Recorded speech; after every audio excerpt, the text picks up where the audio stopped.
আপনাদের মনে কি কখনো প্রশ্ন জেগেছে, গিজ বা হাঁস যখন দূরপাল্লায় যাত্রা করে তখন কেন একসঙ্গে ভি শেপে ওড়ে? এর পেছনের কারণ বিজ্ঞান হলেও হাঁসেরা তো আর বিজ্ঞান বোঝে না। মূলত এই পদ্ধতি তাদের বিশাল দূরত্ব পাড়ি দেওয়ার সময় শক্তি বাঁচাতে সাহায্য করে।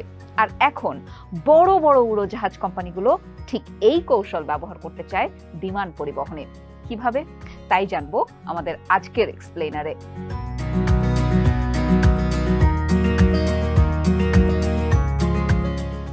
বায়োমিমিক্রি বা প্রকৃতি থেকে শেখা বিজ্ঞান এই ধারণার নতুন নয়। 1500 শতকের দিকে লিওনার্দো দা ভিঞ্চি প্রথম লক্ষ্য করেছিলেন পাখিদের ওড়ার ধরন। তার গবেষণাগুলোই পরে বায়োমিমিক্রি নামে বিজ্ঞান ক্ষেত্রে পরিচিতি পায়। ভিঞ্চির এই প্রকৃতি থেকে শেখা নতুন প্রযুক্তি ব্যবহার করে পরে নতুন নতুন উদ্ভাবন পায় বিশ্ব। ওটো লিলিয়েন্থাল, ইগো এটরিচ ও ব্রাইট ব্রাদার্সের মতো বিজ্ঞানীরা অনুপ্রাণিত হয়ে উড়োজাহাজের ডিজাইন করেন।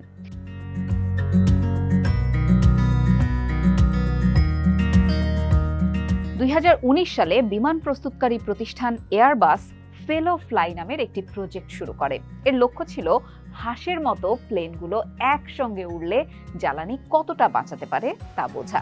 গবেষণায় দেখা গেছে, যদি একটি বিমান আরেকটি বিমানের ঠিক পেছনে নির্দিষ্ট দূরত্বে ওড়ে, তাহলে প্রথম বিমানটির এয়ার টার্বুলেন্স বা বাতাসের প্রবাহ কাজে লাগিয়ে দ্বিতীয়টি 5 থেকে 10% পর্যন্ত জ্বালানি সাশ্রয় করতে পারবে।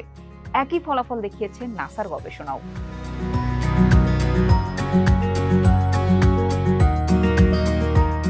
2023 জুলাইয়ে ইউরোপীয় ইউনিয়নের সহায়তায় শুরু হয় গিজ প্রজেক্ট। বরাদ্দ দেওয়া হয় 10 মিলিয়ন ইউরো।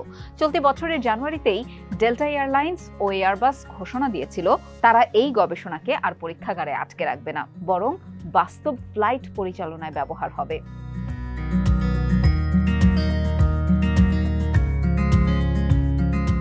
ধরুন, নিউ ইয়র্ক থেকে এয়ার ফ্রান্স এর একটি ফ্লাইট যাচ্ছে লন্ডন, আর একই সময়ে যুক্তরাষ্ট্রের মায়ামি থেকে ডেল্টা এয়ারলাইন্সের আরেকটি ফ্লাইটও যাচ্ছে একই গন্তব্যে। ফেলো ফ্লাই প্রযুক্তি অনুযায়ী মাঝ আকাশে এই দুই বিমানকে রদেবু মুভমেন্টের মাধ্যমে একে অপরের কাছাকাছি নিয়ে আসা হবে। রদেবু শব্দটি ফরাসি, যার অর্থ সাক্ষাৎ বা সমাবেশ। এখানে রদেবু মুভমেন্ট বলতে বোঝানো হয়েছে দুটি বিমানের মাঝ আকাশে নির্দিষ্ট পদ্ধতিতে একে অপরের কাছাকাছি আসার কৌশল। কিন্তু একে অপরের কতটা কাছাকাছি উড়বে বিমানগুলো? সাধারণত প্লেনগুলো আকাশে 3 থেকে 5 নটিক্যাল মাইল বা 5.5 থেকে 9.2 কিলোমিটার দূরত্ব বজায় রেখে চলে। কিন্তু এই নতুন প্রযুক্তিতে দুইটি প্লেনকে মাত্র 1.2 নটিক্যাল মাইল বা 2.2 কিলোমিটার দূরত্বে নিয়ে আসার চেষ্টা করা হবে।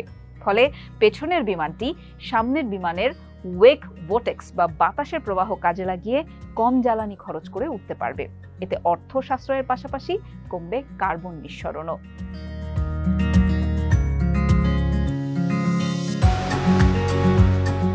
ডেল্টা এয়ারলাইন্সের চিফ সাস্টেইনেবিলিটি অফিসার এমেলিয়া ডেলুকা ব্যাখ্যা করেছেন, দূরত্ব বেশি হলে উড়োজাহাজের জন্য অনেক বেশি জ্বালানি লাগে, আর ট্রান্স আটলান্টিক রুটে বড় বড় ফ্লাইটগুলোই বেশি চলাচল করে।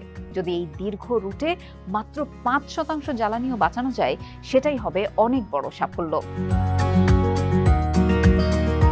তবে এয়ারলাইন্সগুলো বর্তমানে আরো অনেক উপায়ে জ্বালানি সাশ্রয়ের চেষ্টা করছে।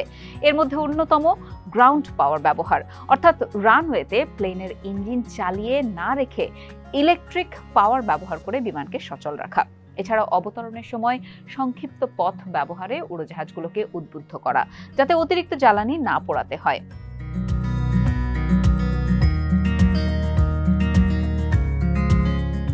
এয়ারবাস শুধু ফেলো ফ্লাই নয়, আরও নতুন প্রযুক্তি নিয়ে গবেষণা করছে। যেমন আপনেক্সট প্রজেক্টের অধীনে তারা ইগলের ডানার মতো নমনীয় উইং ডিজাইন করছে, যা হাওয়া এবং টার্বুলেন্স অনুযায়ী নিজেকে অ্যাডজাস্ট করতে পারবে।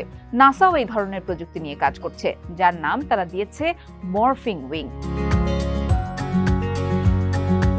বোয়িংও পিছিয়ে নেই। কোম্পানিটি নাসার সাথে মিলে গবেষণা করছে উড়োজাহাজের উইং কোটিং নিয়ে।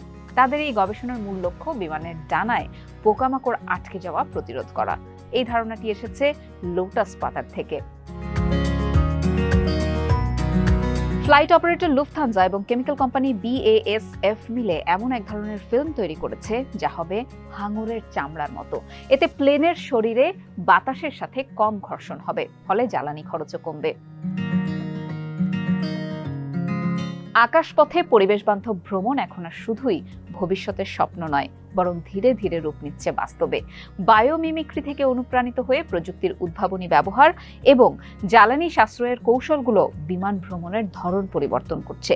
একদিন হয়তো আকাশে গিজের মতোই সারিবদ্ধভাবে বিমান উড়বে, যেখানে খরচ কমবে, জ্বালানির ব্যবহার কমবে, আর পৃথিবীর পরিবেশও বাঁচবে।